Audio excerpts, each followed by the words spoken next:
اللہ فرماتے ہیں قُلْ إِن كُنتُمْ تُحِبُّونَ اللَّهَ فَاتَّبِعُونِي يُحْبِبْكُمُ اللَّهُ کہ وہ انسان جو آپ علیہ السلام کی پیروی کرے، آپ علیہ السلام کی سنتوں پر عمل کرے، اللہ فرماتے ہیں یہ انسان مجھے بہت پسند ہے کہ جو میرے محبوب کی سنتوں پر عمل کرے گا، میرے محبوب کی زندگی پر عمل کرے گا، اللہ فرماتے ہیں یہ انسان مجھے بہت پسند ہے۔ اس لیے انسان کوشش کرے اپنے تمام کاموں میں حضور علیہ السلام کی سنتوں کو اپنائے۔ حضرات سلف میں بھی اس کا بڑا معمول رہا، ان لوگوں میں سنتوں کا بڑا اہتمام تھا۔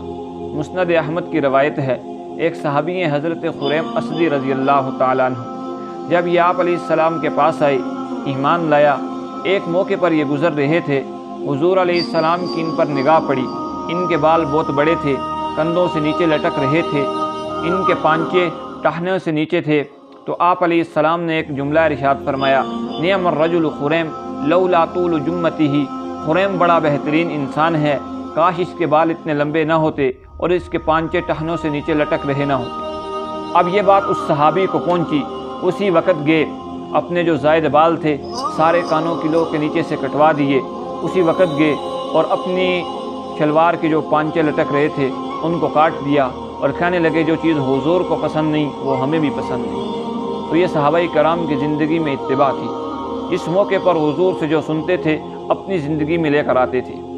صحیح بخاری میں واقعہ ہے، حضرت ام حبیبہ رضی اللہ تعالیٰ عنہ جو نبی اکرم صلی اللہ علیہ وسلم کی گھر والی ہیں، ان کے بھائی یزید کا انتقال ہو گیا شام میں۔ 3 دن کے بعد انہوں نے کپڑے منگوائے، لباس تبدیل کیا، خوشبو منگوائی، اپنے کپڑوں پر لگائی۔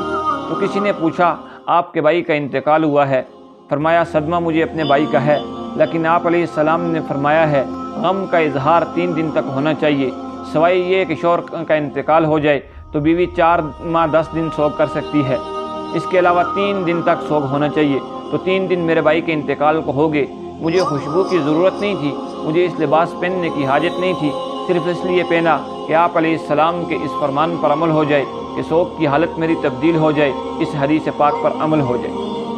حضرت ام عطیہ رضی اللہ تعالیٰ عنہ بیٹے کا انتقال ہوا، 3 دن کے بعد اسی طرح لباس تبدیل کیا، ایک خوشبو کو ہاتھ میں لیا، کپڑوں پر ملی، پھر فرمایا مجھے اس کی ضرورت نہیں تھی، لیکن میں نے یہ صرف اس لیے کیا کہ آپ علیہ السلام نے فرمایا سوگ 3 دن تک ہونا چاہیے، اس لیے 3 دن پورے ہو گئے تو میں نے اپنی حیت کو تبدیل کر دیا۔ تو میں نے عرض کیا دوسرا آدمی جو اللہ رب العزت کو پسند ہے، جس کی زندگی میں رسول اللہ صلی اللہ علیہ وسلم کی اتباع ہوگی، صحابہ میں یہ بڑا عمل تھا۔ صحیح بخاری کی روایت ہے، ابھی شراب کی حرمت کا اعلان نہیں ہوا تھا، لوگوں میں شراب کا رواج تھا۔ حضرت انس بن مالک رضی اللہ تعالیٰ عنہ کہتے ہیں ہم حضرت ابو طلحہ انصاری رضی اللہ تعالیٰ عنہ کے گھر پر تھے، اچانک یہ اعلان ہوا کہ شراب حرام ہو چکی ہے، شراب کی حرمت کا حکم آ گیا ہے۔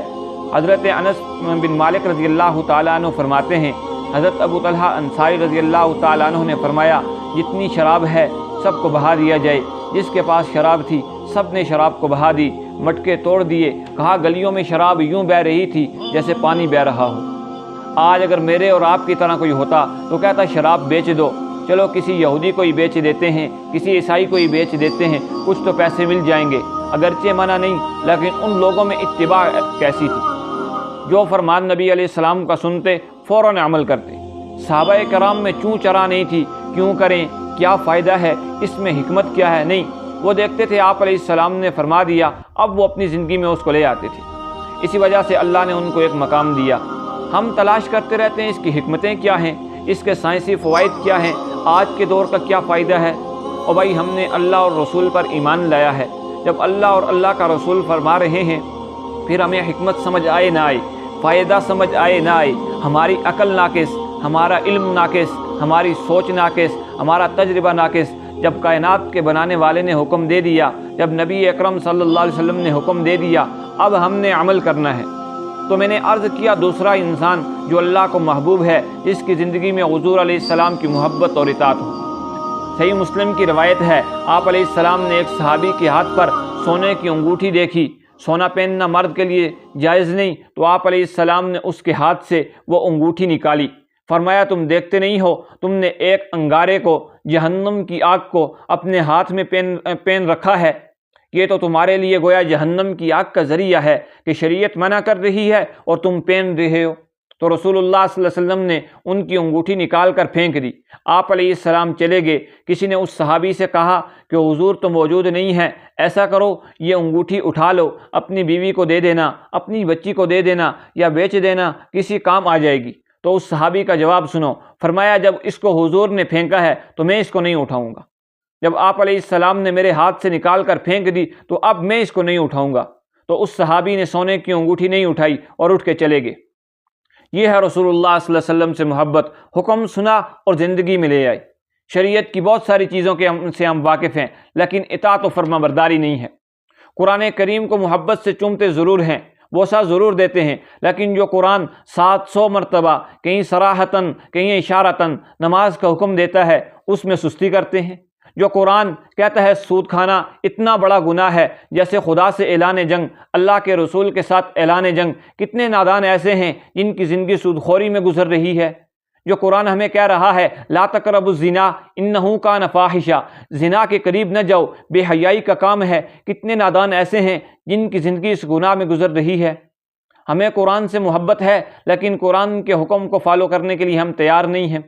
تعظیم اتنی کہ قرآن کی طرف پیٹ نہیں کرتے، حافظ قرآن کو پیچھے چلنے نہیں دیتے، کہیں بھی ادبی نہ ہو جائے، کہیں بھی ادبی نہ ہو جائے، لیکن قرآن کی جھوٹی قسمیں کھا کر کاروبار کر رہے ہیں، اسی قرآن کے اوپر پیسے رکھ کر جھوٹی قسمیں کھانے کے لیے تیار ہیں۔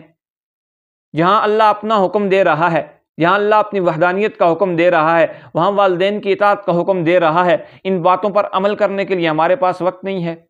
جو شریعت کہتی ہے کہ حرام کے قریب نہ جاؤ، یتیم کا مال نہ کھاؤ، ان سے بچنے کے لیے ہم تیار نہیں ہیں۔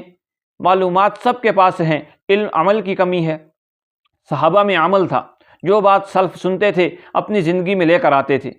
تو میں نے عرض کیا کہ دوسرا محبوب انسان وہ ہوگا جس کی زندگی میں آپ علیہ السلام کی محبت اور اطاعت ہوگی۔ حضور کا جو عمل صحابہ سنتے تھے اس کو اپنی زندگی میں لے آتے تھے۔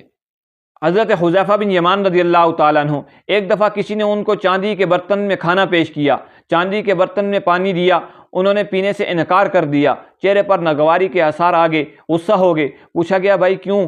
فرمانے لگے تمہیں معلوم نہیں کہ حضور نے چاندی کے برتن میں کھانے پینے سے منع کیا ہے اور تم مجھے چاندی کے برتن میں کھانا پینا دے رہے ہو؟ وہ ہر چیز میں اللہ اور اللہ کے رسول کا حکم دیکھتے تھے۔